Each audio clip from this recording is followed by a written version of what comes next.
What's going on, guys? It's Matt from Adventures and welcome to episode 14 in our 1984 Series 3 camper conversion. This is Lily and we've been doing a lot of work in the time we've been gone. You might have noticed that we haven't done a video in a while, and that's because there was a lot of little things to be done in the background. In the meantime, we've taken Lily to a mechanic, Bernard Camilleri at Sandman Garage, and he's done a wonderful job fixing a lot of things that we just couldn't do because we don't have either the garage space or the tools, like replacing the bulkhead. But I'll give you a full list of all the upgrades we've done to Lily right now.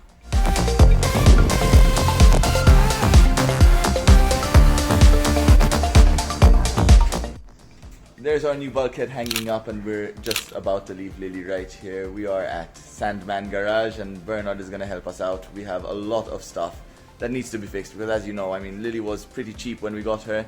There are a lot of things that just aren't right, that totally need to be changed, but we're here. Hopefully in a couple of weeks we'll have Lily back with that new bulkhead fit in place and a few other fixes, like maybe the doors won't be hanging out just like this.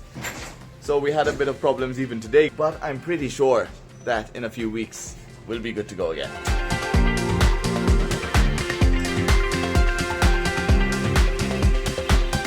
First thing you'll notice is we have this front grill section over here. Now this, before we took the Landy into Bernard, was completely rusted out, and by that I mean it was totally Swiss cheese. He actually managed to pull it off without unscrewing any bolts. Everything just crumbled and came apart in his hands. As you might have noticed, the bulkhead is brand new. It's the one we've taken the time to paint and sand. We then gave it a galvanizing coat and then a primer to finally coat it with a color that pretty much matched Lily originally.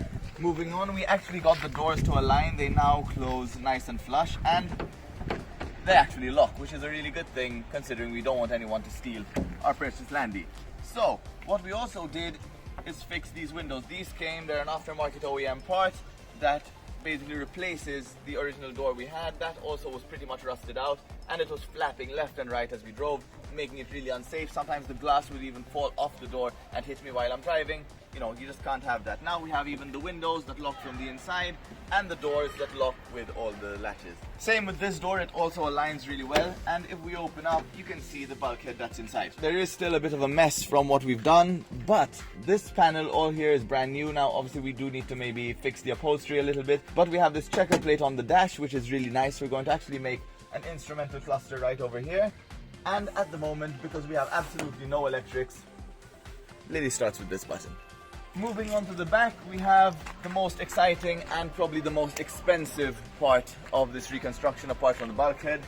We finally got an original Land Rover cat flap door. These things are insanely rare to find. There's no way to get an OEM part, they just don't make them, and the few there are going for really expensive. But it does add a lot to the Landy to have this up like this and then put the tailgate down, because it just makes that little backspace so much more accessible.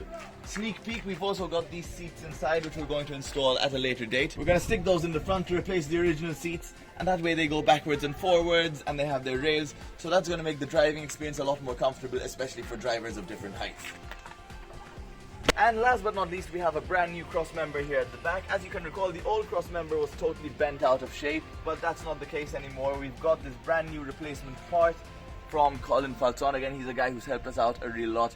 He has all the sorts of spare parts from old Land Rovers, classics, Freelanders, Defenders, anything you want. He's probably got a part for you, and he found us this Crossmember as a salvage from one of his old Landys, and we've managed to install that as well. Onto it, we've also added this tow hook with a nice little connector.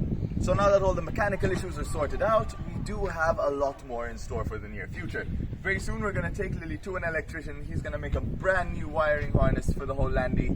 That means all the lights, everything is going to take away all that corroded wire that we had to make something new and something much more reliable. We're also going to add quite a bit of electric features inside, but I'll save that for the next video. And another exciting project for the very near future is we've just secured a brand new engine. Right now we have this, a Perkins 4203 diesel engine. Now this thing is definitely not meant to be in a Land Rover, especially one that we intend to take overland and to do all sorts of crazy things. This Perkins engine was made for tractors. It's got a ridiculous amount of torque, as I've said many times before, but it just has no speed. So once you get to that fourth gear, which is the top, you're basically pushing 60 kilometers an hour and everything feels like it's going to break apart. So we've decided to switch out to an Isuzu 2.8 diesel, which is meant to be a really reliable engine, and that means that we're going to have the power without putting too much pressure on this old chassis and old suspension. it should be just a perfect balance. So for now, that's it. Thank you so much for checking out episode 14 of the Lilly Landy camper conversion, and I hope to see you in the next episode. We have so much more coming, and prepare for some awesome adventures with Lilly in Malta and abroad.